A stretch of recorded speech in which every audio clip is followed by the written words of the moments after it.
शारदा देवी अपनी बड़ी बहू नंदनी को अपनी पसंद से ब्याह कर लाई थी।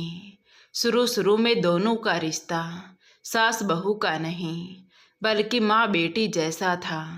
शारदा देवी हर जगह अपनी बहू की तारीफ करते नहीं थकती थी और नंदनी भी पूरे मन से इस घर को अपना घर मानकर हर रिश्ता निभाती। लेकिन धीरे धीरे सब कुछ बदलने लगा। शारदा देवी अपने एक रिश्तेदार की शादी में गई। वहां बैठी औरतें अपनी अपनी बहुओं की बातें कर रही थी। एक औरत गर्व से बोली, मेरी बहू तो कार लेकर आई है। तभी दूसरी ने कहा, हमारे यहाँ तो इतना दहेज आया है कि पूरा घर भर गया।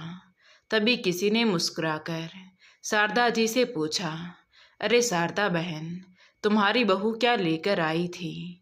ये सवाल सुनते ही शारदा देवी कुछ पल के लिए खामोश हो गई। उन्होंने मुस्कुराकर बात तो टाल दी, लेकिन उन औरतों की बातें उनके दिल में कहीं गहराई तक उतर गईं। आज पहली बार उन्हें याद आया कि नंदनी बहुत साधारण परिवार से आई थी, पर शादी के समय ये बात उन्हें बिल्कुल भी बुरी नहीं लगी थी। लेकिन आज दूसरों की बातें उनके मन में घर कर गईं, जिसने धीरे धीरे उनके और नंदनी के रिश्ते की मिठास को खत्म करना शुरू कर दिया। उस रात जब शारदा जी घर लौटी तो नंदनी हमेशा की तरह उनके लिए गरम खाना परोस रही थी। माँ जी, खाना लगा दूँ? तो शारदा देवी ने बिना उसकी तरफ देखे बस इतना कहा, हाँ। नंदनी ने महसूस किया कि आज उनकी आवाज़ पहले जैसी नहीं थी, लेकिन उसने ज़्यादा ध्यान नहीं दिया। धीरे धीरे शारदा देवी का व्यवहार बदलने लगा। जहाँ पहले वो हर छोटी सी बात पर मुस्कुरा देती थी, वहीं अब छोटी छोटी बातों पर नाराज होने लगी।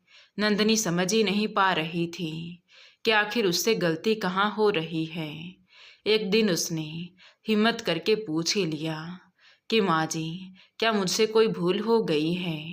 तो शारदा जी ने सख्त आवाज में कहा, हर बात पूछने की जरूरत नहीं होती। बस इतना सुनते ही नंदनी का दिल टूट गया। उस रात वो अपने कमरे में बहुत देर तक रोती रही। विवेक उसके पास आया और धीरे से बोला, नंदनी, माँ शायद किसी बात से परेशान है, तुम उनकी बातों को दिल पर मत लिया करो। नंदनी ने आंसू पोंछ लिए, मैं कोशिश करूंगी। अगले दिन से उसने पहले से भी ज़्यादा मन लगाकर घर का हर काम करना शुरू कर दिया। वो सोचती थी कि शायद उसकी सेवा देखकर एक दिन फिर सब पहले जैसा हो जाएगा। वो लाख कोशिश करती, लेकिन फिर भी शारदा जी को खुश नहीं कर पाती। एक सुबह वो रसोई में नाश्ता बना रही थी। शारदा देवी अंदर आई और पराठा देखते ही बोली, आज फिर पराठों में तेल ज़्यादा है। नंदनी ने तुरंत कहा, माँ जी, अगली बार ध्यान रखूंगी। शारदा देवी बिना कुछ बोले बाहर चली गई। नंदनी कुछ पल वहीं खड़ी रह गई। उसे याद आया, यही पराठे कभी शारदा देवी बड़े चाव से खाती थी और हंसते हुए कहती थी कि मेरी बहू के हाथ में तो जादू है। पर आज शायद वही स्वाद भी बदल चुका था। उसी शाम सरोज बुआ घर पर आई। उसने कहा, शारदा, अब आदित्य की शादी भी कर दो। घर में दूसरी बहू आ जाएगी तो रौनक और बढ़ जाएगी। शारदा देवी ने सिर हिलाया, मैं भी अब यही सोच रही हूँ। रसोई में खड़ी नंदनी ये सारी बातें सुन रही थी। उसके चेहरे पर भी हल्की सी मुस्कान आ गई। उसे लगा, घर में एक नई बहू आएगी तो सब खुश हो जाएंगे। शायद माँ जी भी फिर पहले जैसी हो जाए। लेकिन उसे क्या पता था कि जिस बहू के आने की वो खुशी मना रही है, वही उसकी सबसे बड़ी दुश्मन बनेगी। कुछ ही दिनों बाद आदित्य के लिए रिश्ते आने लगे। कोई बहुत अमीर परिवार की लड़की थी तो कोई बेहद खूबसूरत। लेकिन शारदा देवी की नज़र एक लड़की पर ठहर गई और वो थी रिया। रिया शहर के एक बड़े व्यापारी की बेटी थी। जब शारदा देवी पहली बार रिया से मिलने गई तो पहली मुलाकात में ही उसने शारदा देवी का दिल जीत लिया।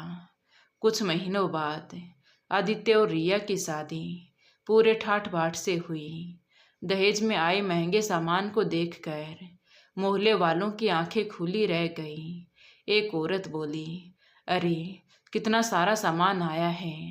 तभी दूसरी ने कहा, लगता है शारदा की किस्मत खुल गई। ये सुनकर शारदा देवी गर्व से मुस्कुरा उठी। उन्हें लग रहा था जैसे समाज में उनकी इज्जत और बढ़ गई हो। उधर नंदनी चुपचाप ये सब देख रही थी। उसने पूरी शादी की तैयारी में दिन रात एक कर दिया था। हर जिम्मेदारी उसने अपने कंधों पर उठा ली थी, लेकिन उसकी मेहनत पर किसी की नज़र नहीं गई। विवाह के बाद जब रिया पहली बार घर आई तो शारदा देवी मोहल्ले की औरतों से बार बार कह रही थी कि मेरी बड़ी बहू अपनी जगह है, लेकिन मेरी छोटी बहू रिया तो चांद का टुकड़ा है, इतनी सुंदर कि नजर ही नहीं हटती। नंदनी मुस्कुरा तो रही थी, लेकिन उसके दिल में हल्की सी टिस उठी। कभी यही बातें लोग उसके लिए कहा करते थे। शुरुआती दिनों में रिया सबके सामने बहुत प्यार से पेश आती। वो शारदा देवी के पास बैठती, हर समय उनकी तारीफ करती। धीरे धीरे शारदा देवी का झुकाव उसकी तरफ बढ़ने लगा। अब घर में हर समय रिया की ही बातें होती और दूसरी तरफ नंदनी, जो 3 साल से इस घर को अपना मानकर हर जिम्मेदारी निभा रही थी, वो धीरे धीरे सबकी नज़रों से ओझल होने लगी। एक दिन सुबह नंदनी अकेली रसोई में काम कर रही थी। रिया अभी तक अपने कमरे में सो रही थी। तभी सरोज बुआ हंसते हुए बोली, अरे शारदा, नई बहू को भी थोड़ा बहुत काम सिखाओ। तो शारदा देवी तुरंत बोली, अरे दीदी, अभी नई नई शादी हुई है, थोड़ा आराम करने दो उसे। नंदनी ने ये बात सुनी तो उसे याद आया कि जब उसकी नई नई शादी हुई थी तब उसे रोज़ सुबह 5 बजे उठकर पूरे घर का काम करना पड़ता था, लेकिन उसने कभी शिकायत नहीं की। अब फर्क साफ दिखाई देने लगा था। अगर रिया से कोई गलती हो जाती तो शारदा देवी हंसकर बात टाल देती, लेकिन अगर नंदनी से जरा सी भी भूल हो जाए तो पूरा घर सुना लेता। एक रात नंदनी छत पर अकेली बैठी थी। तभी विवेक उसके पास आया। तुम फिर रो रही हो? मैं सब देख रहा हूँ नंदनी। बस इतना सुनते ही नंदनी के आंखों से आंसू बहने लगे। मैंने कभी माँ जी का दिल नहीं दुखाया विवेक, फिर भी वो अब मुझसे इतनी दूर क्यों हो गई है? विवेक चुप रहा, क्योंकि उसके पास भी इस सवाल का कोई जवाब नहीं था। उसे भी अपनी माँ का बदलता व्यवहार समझ नहीं आ रहा था। उधर रिया धीरे धीरे शारदा देवी के कान भरने लगी। वो अब केवल शारदा देवी का दिल नहीं जीतना चाहती थी, बल्कि इस घर में नंदनी की जगह पूरी तरह खत्म करना चाहती थी। एक सुबह नंदनी रसोई में नाश्ता बना रही थी। तभी शारदा देवी रसोई में आई। उन्होंने चाय का कप उठाया, एक घूंट लिया और अचानक गुस्से में बोली, ये कैसी चाय बनाई है तुमने? चीनी इतनी कम क्यों है? तो नंदनी घबरा गई। माँ जी, मैं अभी ठीक कर देती हूँ। लेकिन शारदा देवी का गुस्सा शांत नहीं हुआ। हर काम में लापरवाही रहने लगी है तुम्हारी। नंदनी चुप रही। उसकी आंखों में आंसू आ गए। उस दिन पहली बार विवेक ने अपनी माँ से कहा, माँ, हर बात पर नंदनी को क्यों डांटती रहती हो? ये सुनकर पूरा कमरा अचानक शांत हो गया। शारदा देवी ने हैरानी से बेटे की तरफ देखा। मतलब अब मैं गलत हो गई? माँ, मैंने ऐसा नहीं कहा। तो क्या कहा तुमने? अब बीवी की बात सही लगने लगी है तुम्हें? विवेक कुछ और कह पाता, उससे पहले ही छोटी बहू रिया बीच में ही बोल पड़ी, भैया, माँ जी तो सिर्फ घर ठीक करना चाहती है। शारदा देवी तुरंत बोली, देखा, छोटी बहू को मेरी कितनी चिंता है और तुम लोग मुझे ही गलत साबित करने में लगे हो। विवेक चुप हो गया। दूर खड़ी नंदनी सब सुन रही थी। उसे सबसे ज्यादा दर्द इस बात का था कि अब उसकी वजह से माँ बेटे के रिश्ते में भी दूरी आने लगी है। घर का माहौल अब पहले जैसा बिल्कुल नहीं रहा था। जहाँ कभी हंसी की आवाज़ें गूंजती थी, अब वहाँ अजीब सी खामोशी पसरी रहती। नंदनी हर दिन कोशिश करती कि सब कुछ पहले जैसा हो जाए, लेकिन जितना वो रिश्तों को बचाने की कोशिश करती, उतना ही हालात बिगड़ते जाते। एक सुबह जब शारदा जी उठी तो उन्हें उनकी अंगूठी नहीं मिली। दरअसल वो रोज शाम को सोने से पहले अंगूठी को निकाल कर अपनी मेज पर रख देती और सुबह नहा धोकर फिर पहनती थी। वो अंगूठी उनके लिए सिर्फ एक गहना नहीं, बल्कि वो उनके दिवंगत पति राम प्रसाद जी की आखिरी निशानी थी। कुछ देर बाद जब उन्होंने अंगूठी ढूंढी तो वो वहाँ नहीं थी। अरे मेरी अंगूठी कहाँ गई? पूरे घर में अचानक हलचल मच गई। नंदनी भी घबरा कर हर जगह ढूंढने लगी, लेकिन अंगूठी कहीं नहीं मिली। तभी रिया धीरे से बोली, माँ जी, आखिरी बार आपके कमरे में कौन गया था? सुबह बड़ी भाभी सफाई करने आई थी ना। बस इतना सुनते ही शारदा देवी के मन में शक की चिंगारी भड़क उठी। उन्होंने नंदनी की तरफ देखा। सच सच बताओ बहू, अंगूठी कहाँ है? ये सुनकर नंदनी के पैरों तले जमीन खिसक गई। माँ जी, आप ऐसा कैसे सोच सकती हैं? शारदा देवी की आवाज़ और तेज हो गई। घर में बाहर का कोई आया ही नहीं, फिर चीज़ हवा में तो गायब नहीं हो सकती ना। माँ जी, मैंने सचमुच कुछ नहीं लिया है। लेकिन अब शारदा जी सुनने को तैयार नहीं थी। इतने सालों में पहली बार उन्होंने नंदनी पर इतना बड़ा इल्ज़ाम लगाया था। तभी विवेक बीच में आ गया। बस माँ, आप हद से आगे जा रही हैं। शारदा देवी गुस्से से बोली, तुम चुप रहो। बीवी के लिए अपनी माँ को गलत साबित करोगी। नंदनी रोते हुए बार बार बस एक ही बात कह रही थी, मैंने कुछ नहीं किया। लेकिन उस दिन किसी ने उसकी आंखों में सच नहीं देखा। उसी दिन शाम को रिया अचानक जोर से चिल्लाई, माँ जी, अंगूठी मिल गई है। उसने अलमारी के नीचे से अंगूठी उठाकर दिखाई। शायद सफाई करते समय यहाँ गिर गई होगी। शारदा देवी ने राहत की सांस ली, लेकिन नंदनी का चेहरा बिल्कुल भावहीन हो चुका था। अंगूठी तो मिल गई थी, लेकिन उसके चरित्र पर लगा दाग अभी भी वही था। शारदा देवी ने बस इतना कहा, ठीक है, गलती से गिर गई होगी। उन्होंने ना कोई माफ़ी मांगी और ना कोई पछतावा। नंदनी कुछ पल उन्हें देखती रही, फिर बिना कुछ बोले वहाँ से चली गई। उधर रिया आईने के सामने खड़ी मुस्कुरा रही थी। उसे लग रहा था कि अब इस घर में नंदनी की जगह धीरे धीरे ख़त्म हो रही है।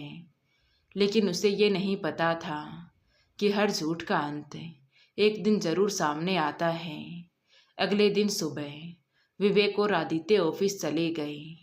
घर में सिर्फ शारदा देवी, नंदनी और रिया थी। नंदनी रसोई में अपना काम कर रही थी। तभी रिया जल्दी से तैयार होकर बाहर निकली तो शारदा देवी ने पूछा, इतनी सुबह कहाँ जा रही हो बेटा? रिया एक पल के लिए घबरा गई, फिर तुरंत बोली, माँ जी, मेरी एक सहेली की तबीयत खराब है, उससे मिलने जा रही हूँ। इतना कहकर वो जल्दी से निकल गई। नंदनी ने बस एक नज़र उसकी तरफ देखा और फिर चुपचाप अपना काम करने लगी। करीब 1 घंटे बाद अचानक आदित्य घर लौट आया। वो अपनी एक ज़रूरी फाइल घर पर ही भूल गया था। जैसे ही वो अपने कमरे में पहुंचा तो उसकी नज़र बिस्तर पर पड़े रिया के मोबाइल पर पड़ी। शायद जल्दी में वो अपना फ़ोन घर पर ही भूल गई थी। फ़ोन साइलेंट पर था और किसी समीर के नाम से कॉल आ रही थी। आदित्य ने तुरंत फ़ोन उठाया तो उधर से एक आदमी की आवाज़ आई, रिया तुम अभी तक पहुंची क्यों नहीं? मैं कब से तुम्हारा इंतज़ार कर रहा हूँ। आदित्य का दिल जोर से धड़क उठा। उसने तुरंत फ़ोन काट दिया। उसे समझ नहीं आ रहा था कि ये सब क्या हो रहा है। तभी उसकी नज़र मोबाइल में आए संदेशों पर पड़ी। उसमें कई संदेश थे, जल्दी आओ, मैं कब से इंतज़ार कर रहा हूँ। आदित्य के पैरों तले जमीन खिसक गई। उसी समय पीछे से नंदनी कमरे में आई।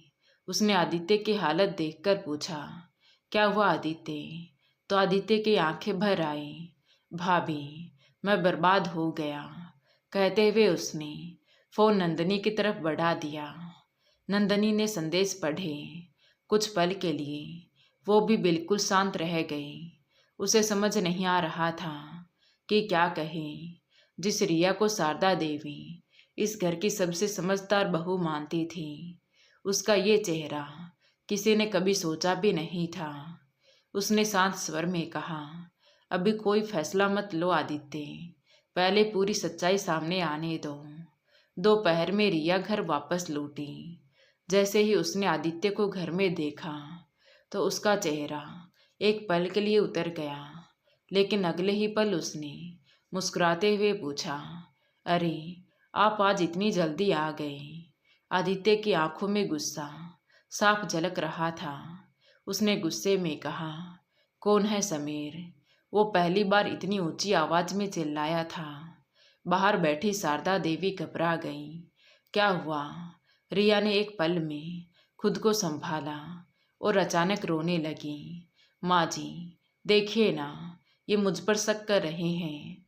शारदा जी ने तुरंत कहा, आदित्य शर्म नहीं आती अपनी पत्नी पर ऐसे इल्ज़ाम लगाते हुए? आदित्य कुछ कहता उससे पहले ही रिया तुरंत बीच में ही बोल पड़ी, माँ जी बड़ी भाभी शुरू से मुझे पसंद नहीं करती। इन्होंने ही आदित्य के मन में मेरे खिलाफ जहर भर दिया है। तो नंदनी ने तुरंत कहा, रिया झूठ मत बोलो। लेकिन शारदा जी का चेहरा गुस्से से लाल हो गया। बस मैं पहले ही समझ गई थी कि इस घर की शांति किसी को बर्दाश्त नहीं हो रही है। एक बार फिर बिना कुछ जाने इल्ज़ाम नंदनी पर ही आ गया। नंदनी की आंखों से आंसू बह निकले। आदित्य कुछ कहना चाहता था, लेकिन फिर उसे याद आया कि उसकी माँ सच देखने की बजाय वही मानती है जो रिया उन्हें दिखाती है। अगली सुबह पूरे घर में अजीब सी खामोशी थी। नाश्ते की मेज पर कोई किसी से बात नहीं कर रहा था। रिया सिर झुकाई बैठी थी। तभी शारदा जी ने प्यार से पूछा, क्या हुआ बेटा, तुम इतनी परेशान क्यों हो रही हो? रिया ने बनावटी उदासी के साथ कहा, कुछ नहीं माँ जी। उसी समय आदित्य बिना कुछ खाए कुर्सी से उठा और बाहर चला गया। शारदा देवी हैरानी से उसे देखती रह गई। इसे आखिर हुआ क्या है? तो रिया तुरंत रोने का नाटक करने लगी। माँ जी शायद अब इन्हें मुझ पर भरोसा नहीं रहा। शारदा देवी ने उसे गले से लगा लिया। मैं हूं ना बेटी, तुम्हारे साथ है। अगले 2 दिन बाद आदित्य भी रिया के साथ खुश हो गया, लेकिन उसने बिना किसी को बताए रिया पर नज़र रखनी शुरू कर दी। रिया को लगा कि मामला शांत हो चुका है, इसलिए वो फिर पहले की तरह चोरी छिपे फ़ोन पर बातें करने लगी। एक दिन उसने शारदा देवी से कहा, माँ जी मैं बाजार जा रही हूँ। ठीक है बेटा, जल्दी आ जाना। लेकिन जैसे ही वो घर से बाहर निकली तो नंदनी ने अपने देवर आदित्य को फ़ोन करके बता दिया। तो आदित्य भी जल्दी से ऑफिस से छुट्टी लेकर रिया के पीछे निकल गया। रिया एक कैफ़े के सामने जाकर रुकी। कुछ ही देर बाद एक युवक वहाँ आया, वही समीर। दोनों अंदर बैठकर हंसते हुए बातें करने लगे। आदित्य दूर खड़ा ये सब देख रहा था। उसकी आंखों में आंसू आ गए। जिस लड़की को उसने अपनी पूरी दुनिया माना था, वो उसके विश्वास के साथ खेल रही थी। कांपते हाथों से उसने दोनों की कई तस्वीरें अपने फ़ोन में कैद कर ली। शाम को जब रिया घर लौटी तो हमेशा की तरह सामान्य बनने की कोशिश करने लगी। माँ जी, बाजार में आज बहुत भीड़ थी, लेकिन इस बार आदित्य चुप नहीं रहा। उसने रिया की तरफ देखते हुए कहा, भीड़ बाजार में थी या कैफे में? रिया का चेहरा एकदम सफ़ेद पड़ गया। शारदा देवी हैरानी से दोनों की तरफ देखने लगी। क्या मतलब है तुम्हारा? आदित्य ने बिना कुछ कहे अपना मोबाइल निकाला और तस्वीरें शारदा देवी के सामने रख दी। शारदा देवी कांपते हाथों से तस्वीरें देखने लगी। हर तस्वीर के साथ उनके चेहरे का रंग बदलता जा रहा था। उन्होंने कांपती आवाज में पूछा, ये कौन है? ये वही आदमी है माँ, जिससे रिया चोरी छिपे रोज मिलती रही है। रिया घबरा गई। नहीं माँ जी, ये सब झूठ है, आप मेरी बात सुनिए। लेकिन इस बार शारदा देवी ने पहली बार उसे एक जोरदार तमाचा जड़ दिया। नालायक, तुमने मेरे प्यार का फ़ायदा उठाकर मेरे ही बेटे को धोखा दिया। अब उन्हें एक एक करके पिछले कई महीनों की सारी बातें याद आने लगीं। नंदनी पर लगाया गया चोरी का इल्ज़ाम, हर छोटी बात पर सुनाए गए ताने। पहली बार उन्हें एहसास हुआ कि उन्होंने कितनी बड़ी गलती की है। तभी रिया रोने लगी। माँ जी, मुझसे गलती हो गई, मुझे एक मौका दे दीजिए। लेकिन इस बार शारदा देवी का दिल नहीं पिघला। उन्होंने सख्त आवाज में कहा, निकल जाओ मेरे घर से, तुमने हम सबका विश्वास तोड़ा है। कहते हुए शारदा जी नंदनी के सामने आकर खड़ी हो गई। उनकी आंखों से आंसू लगातार बह रहे थे। उन्होंने दोनों हाथ जोड़ लिए और भर्राई हुई आवाज में बोली, मुझे माफ़ कर दो बहू, मैंने तुम्हारे प्यार, तुम्हारी सेवा और तुम्हारे त्याग को कभी समझा ही नहीं। मैंने बिना सबूत तुम्हें चोर कहा। आज मुझे अपनी हर बात पर शर्म आ रही है। नंदनी भी खुद को रोक नहीं पाई और शारदा जी के गले से लगकर फूट फूट कर रो पड़ी। माँ जी, माँ बेटी के रिश्ते में कोई माफ़ी नहीं होती। इधर रिया रोती रही, माफ़ी मांगती रही, लेकिन इस बार किसी ने उसकी बात पर विश्वास नहीं किया और उसे घर से निकाल दिया। आज रिया के पास सब कुछ होते हुए भी कुछ नहीं बचा था। जिस लालच और चालाकी से वो नंदनी की जगह लेना चाहती थी, उसी लालच ने उससे उसका अपना घर ही छीन लिया था। दोस्तों, दहेज, सुंदरता और दिखावा कुछ समय के लिए लोगों को प्रभावित कर सकते हैं, लेकिन अंत में संस्कार ही काम आते हैं। इसलिए दूसरों की बातों में आकर अपने रिश्तों में दूरी ना आने दें, क्योंकि विश्वास टूटने में एक पल लगता है, लेकिन उसे वापस बनाने में पूरी ज़िंदगी भी कम पड़ जाती है। तो दोस्तों, आपको ये कहानी कैसी लगी कमेंट करके ज़रूर बताएं।